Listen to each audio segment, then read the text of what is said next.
This isn't the War of Succession video, but rather I want to talk about some lore inconsistencies that I encountered while I was writing the War of Succession video.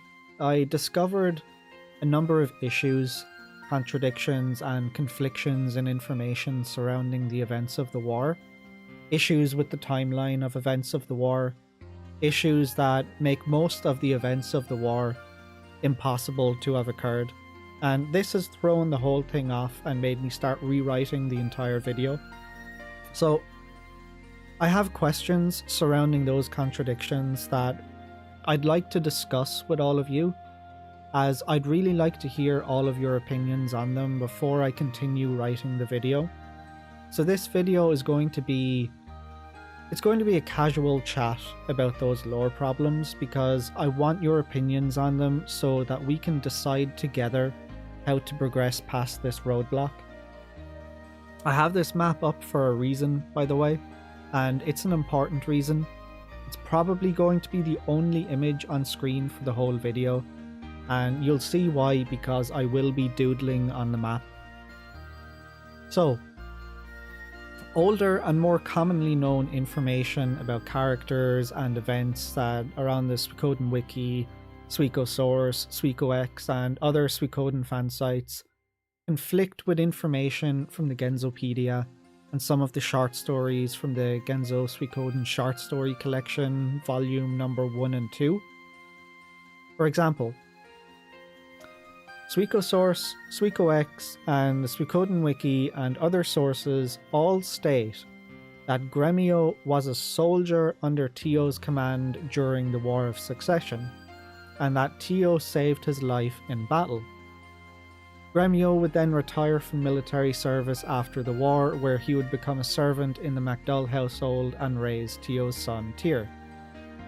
However, in Axe of the Oath, which is a story from the Genzo Suikoden Short Story Collection number 1, a story that follows Gremio during the events of the War of Succession, it's revealed that Gremio was from a small town near the border between the Scarlet Moon Empire and the city-states of Joustin, so he was presumably from the Dana region, making him from either Kirov or Kalika, though the wikis state he is from Kirov.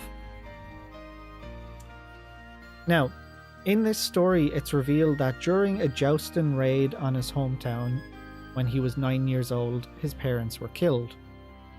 He would then spend the next 7 years wandering before Tio found him wandering somewhere in the Caracas desert. Tio, judging his character, liked who he was, would offer him a job of the role of caretaker of his son. By the time the War of Succession began, Gremio had been living and working as Tyr's caretaker as a servant in the MacDull mansion for 3 months already. There was no mention of him ever being a soldier. So there's conflict number 1. How can Gremio be a soldier serving under Tio's command during the war, being saved by Tio in battle, but also at the same time having never been a soldier under Tio's command and having never fought in any battle? But rather, he was just some guy Tio found wandering in the desert, thought he was a nice person, and offered him a job caring for his son. So, those two origin stories conflict with one another. Next is the travel times that are listed in Axe of the Oath. The travel times in the story point towards the war lasting roughly 3 weeks. Now, this can't be correct, and I'll explain why. In Axe of the Oath, Barbarossa was away from the capital when pirates attacked the Guran region. So let me just draw on the map here, and I'll show why. It'll be easier. So this is Gregminster. This red dot is Gregminster. Now let me draw a smaller red dot here. This is Quaba Fortress.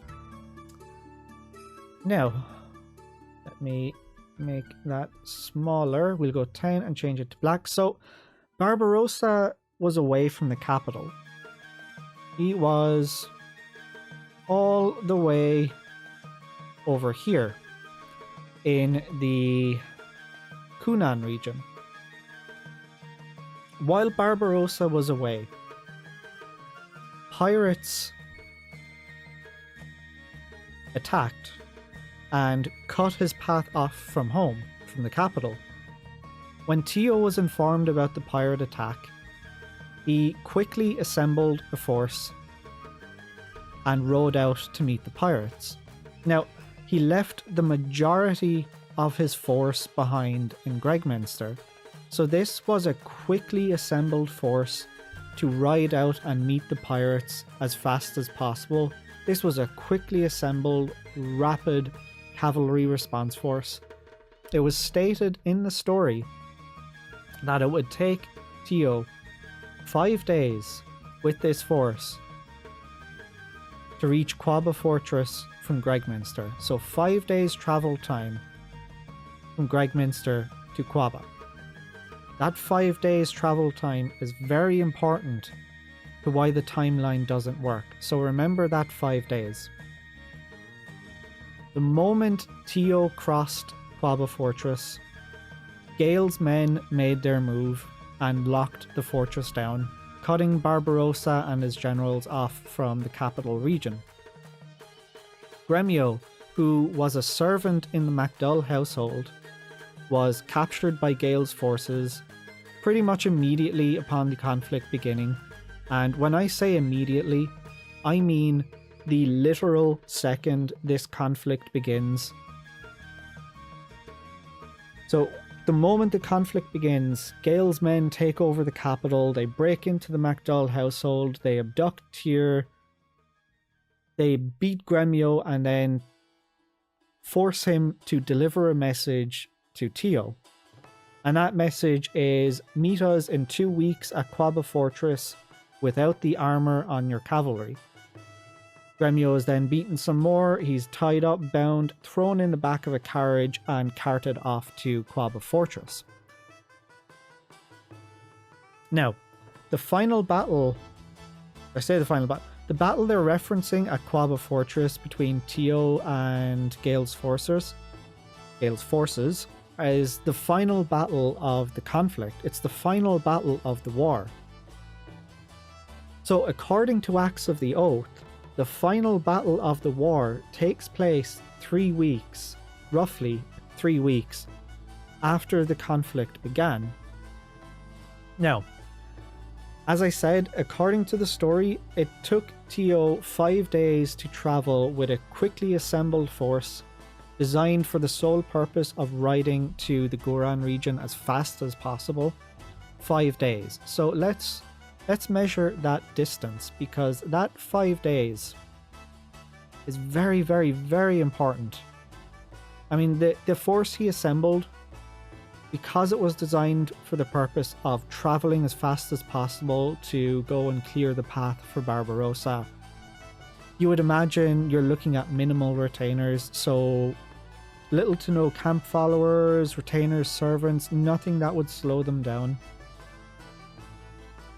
So after those 5 days, it's 2 weeks before the final battle, and then another 5 days for them to march on Gregminster. So according to that timeline, the final battle of the war would have taken place 19 days after the war began.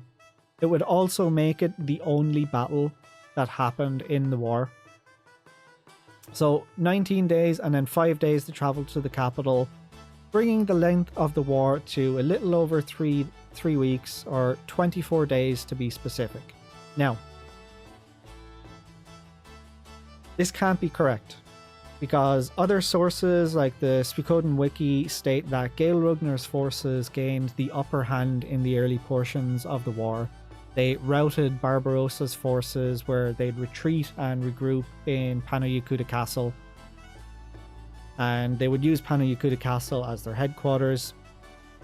But then the Genzopedia states that Gale was well backed, had the backing of the majority of the Imperial Army, and that the war ended within a year.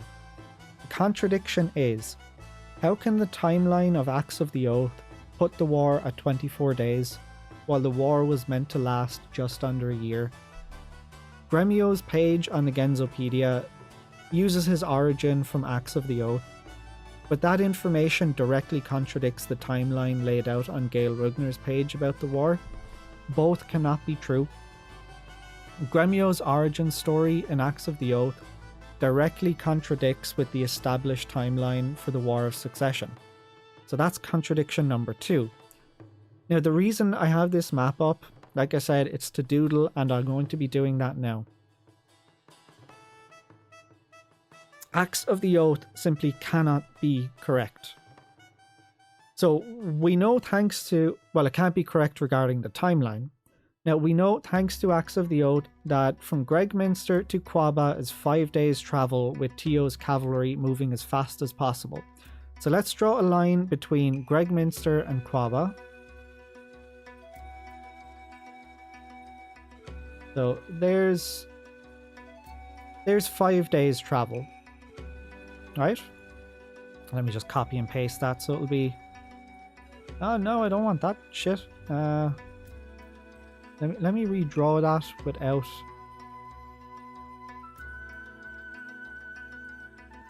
There. So roughly 5 days travel. That is 5 days travel right there. Now, if we take that 5 days travel and we use it on the map to track character movements, it is proof that the timeline doesn't make any sense. So, we know that Barbarossa was in the Kunan region. We also know that Barbarossa's forces fled to Panoyukuta Castle. So, if we assume that Barbarossa's force could move as fast as Tio's, let's place that on the map and see. So we don't know exactly where he was in Kunan, but for argument's sake, let's say he was dead center of Kunan. So first we need to draw him going through Garan Fortress. So there's 5 days travel. Now, I'll just go straight over the hill. For the sake of ease, I'll go straight over the hill so we're not warping and bending lines. We're at 10 days travel. Now you go through there, we're at 15 days travel. Now we do one more.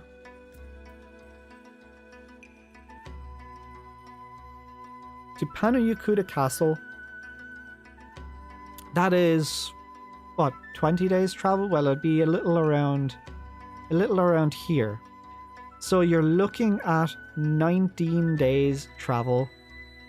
Maybe 17 to 19 days travel, because this line is slightly smaller and there are little gaps in between. So we'll say 17 days. It takes Barbarossa, if he moved as fast as Tio's quickly assembled cavalry force, it would take 17 days for Barbarossa to reach Panoyukuta Castle. Now, the final battle of the war would have been fought around this point.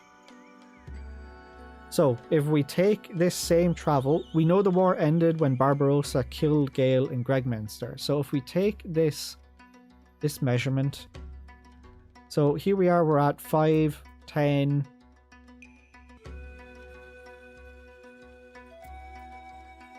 Again, the lines aren't going to be perfect, they're just for reference. 5, 10, 15,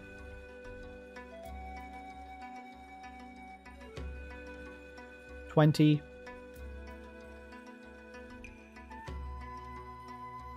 So you're looking at what, 24 days? 24 days for Barbarossa to ride from Panoyukuta Castle to Gregminster, assuming he moved as fast as Tio's cavalry, who again were designed or were assembled for the sole purpose of riding out as fast as possible to meet the pirates. A very quickly assembled force.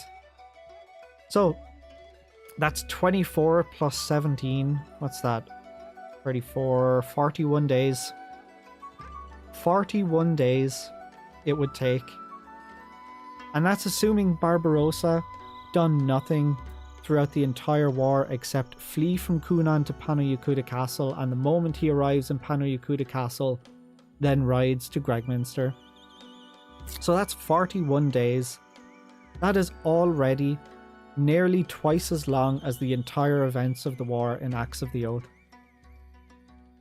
Now, hypothetically, let's say that Barbarossa rode ahead with a very small group of men.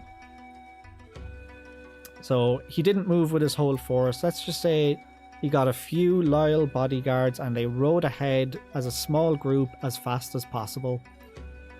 Maybe he cuts that travel time in half. Maybe. But that's just getting to Pano-Yakuta Castle. He's not going to be able to do that to ride on Gregminster. He's going to have to bring his force with him there. So the timeline still does not match up. Now, that would also be assuming that the moment Gale took the throne, that Barbarossa would flee from Kunan and ride to Pano-Yakuta Castle. That can't be possible, because we know that is days to weeks travel time to get from Gregminster to Kunan.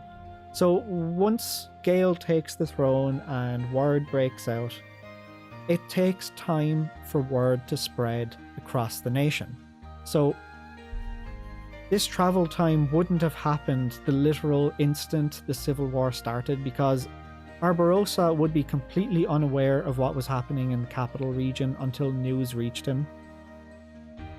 So you're seeing the issues with the time. Now, we also know that Matthew, who was Kazim Hazel's strategist, who would likely have been stationed up in the Senan region, is the person who introduced or recommended to Barbarossa that they recruit his uncle Leon. Now, Leon's role in the story is that his strategies helped turn the tide of the war and shift the war in the favor of Barbarossa. Now, if we use the same measurements we did for Barbarossa, saying he was in central Kunan, from Moravia Castle to central Kunan, this is again assuming he could move as fast as Tio's forces, would take roughly 5 days. So that's 5 days longer than Barbarossa's journey took, and we established Barbarossa's journey hypothetically took 7 days, again assuming he travelled as fast as Tio. So that's 22 days it would take for Matthew to to travel from Moravia Castle to Pano-Yakuta Castle. That is simply not possible for the war to have happened the way it did in Axe of the Oath, because according to Axe of the Oath, the final battle of the war took place on day 19. So by the time Matthew arrived in Pano-Yakuta, by the time he recommended to Barbarossa to recruit Leon, the war would have already been over. That would completely negate Leon's role in the story, creating no opportunity for Leon to even get involved in the story. But then there's also the fact that we know the Dragon Knights allied with Barbarossa. If the war was over within 19 days, that creates no opportunity for the Dragon Knights to enter the war, because Barbarossa would have been down here the entire time according to Axe of the Oath. So there's also no opportunity for George Prime to fight any battles and earn himself the nickname Deathblow George, because what battles? According to the story, it was only Quaba Fortress involving Tio and Gale's generals. Now, we also know that Kwanda Rossman was escorting Barbarossa while he was in the Kunan region, working as his personal bodyguard. And when Barbarossa fled to Pano-Yakuta Castle, Quanda Rossman presumably accompanied him because we know, thanks to the brilliance of the Star Sword, which is a short story from the Genzo Suikoden short story collection number 2, a story that follows a young Valeria, which shows her meeting Quanda Rossman as he travels around all of the villages across the Great Forest to recruit men for the war. Now, using the timeline of Acts of the Oath, the war would have already been over at the time he started recruiting people for the war. So again, there's another problem.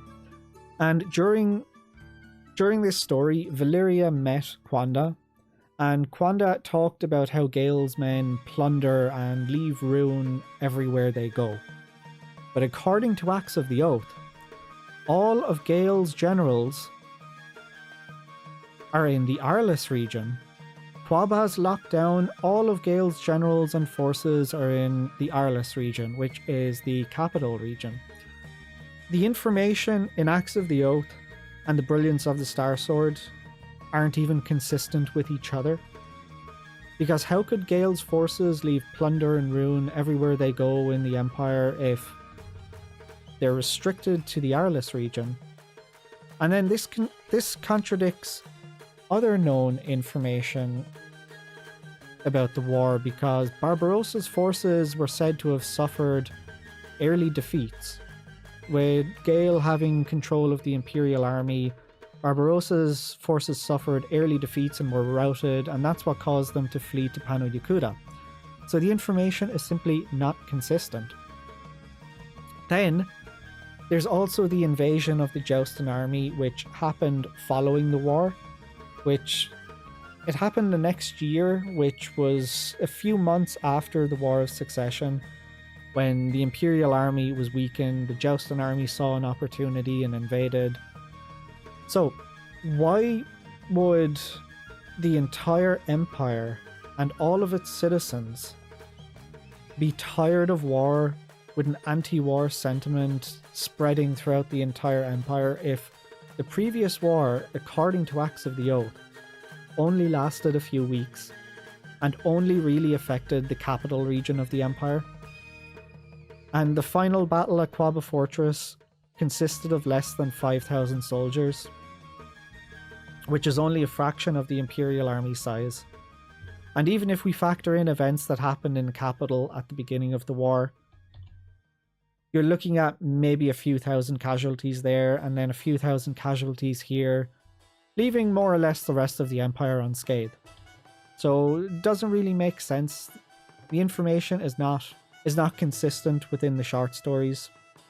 But again, that's not everything. Like I said, it takes Tio 5 days to travel from Gregminster to Quaba with his cavalry. But what about soldiers under other generals' commands that are traveling by foot? How long would it take to travel that same distance by foot? 8 days? 10 days? I mean, the entire army isn't cavalry. The larger the army, the slower you move. The armies also would have consisted of retainers and camp followers and servants, causing you to move slower, and you're only moving as fast as your slowest man. So Acts of the Oath simply cannot be true about, or cannot be correct about the timeline of the war. Now, perhaps the point of Acts of the Oath was simply to highlight the relationship between Gremio and Tyr, and that the war and the timeline laid out in it are irrelevant to the story.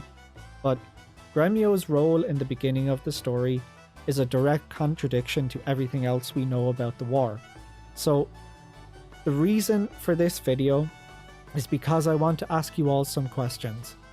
What do you think about the contradictions and the issues with the timeline of the events? What am I to do in this situation? I cannot give a lore-accurate depiction of the War of Succession, as the lore from different sources all contradict each other.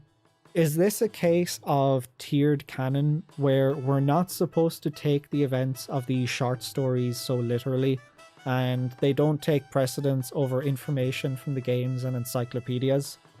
What I mean by that is that the games and encyclopedias take priority, and then we use the information in the short stories to plug in gaps.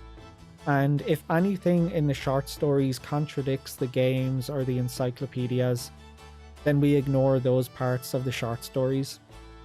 So here's what I'm thinking. The overall timeline of events in Acts of the Oath is wrong, and the Civil War did in fact last close to a year. It must have. Otherwise, information about other events that take place during and after the war don't make sense.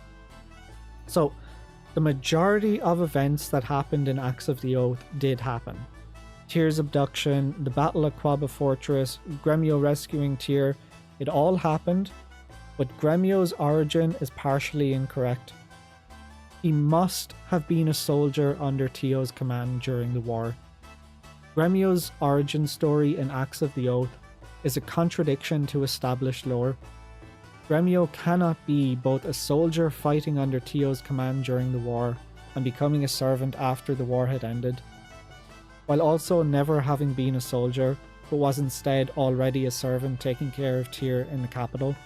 The contradiction throws the whole story and the entire timeline of the war out of whack, and it prevents the majority of the war from happening. So, to sum it up, if I follow the events of Acts of the Oath, the video about the war is over in 2 minutes. Absolutely nothing happens, and there's too many holes in the story that break the timeline not only about the war, but what follows the war. While if I follow older known information, I'm ignoring Gremio's backstory and contradicting the Acts of the Oath story, which leads to a more fleshed out story overall, but isn't lore accurate to Gremio. So again, Gremio's origin story in Acts of the Oath directly contradicts the War of Succession and messes up the timeline. The best way forward that I'm seeing is to blend the stories together and take some liberties with the story. So what I'm thinking is I take most of the events from Acts of the Oath, while ignoring its timeline contradictions and making an alteration to Gremio's origin. The alteration I'm proposing would affect two things. It would partially affect Gremio's origin and the events of Tyr's kidnapping. When Tio finds Gremio wandering in the Caracas Desert, just as he does in Acts of the Oath, Tio recruits him and he becomes a soldier under Tio's command. Tio saves his life during a battle. This would bring it in line with the original story for Gremio. But then, after news broke of Tyr's abduction and the threat to Tio about fighting without the armor on your cavalry, Gremio, feeling indebted to Tio after Tio saved his life in battle, would leave Tio's camp and go on a mission to rescue Tyr to repay the debt. After the war, Gremio becomes Tyr's caretaker. This way, we keep the entirety of Gremio's old story intact, while only making a small alteration to his story in the beginning of Acts of the Oath.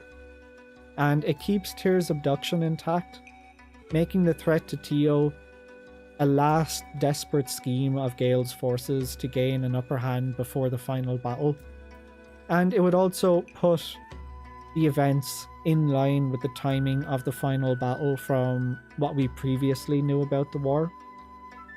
To me, that makes the most sense and seems like the best way forward. It keeps everything intact in a lore-friendly way.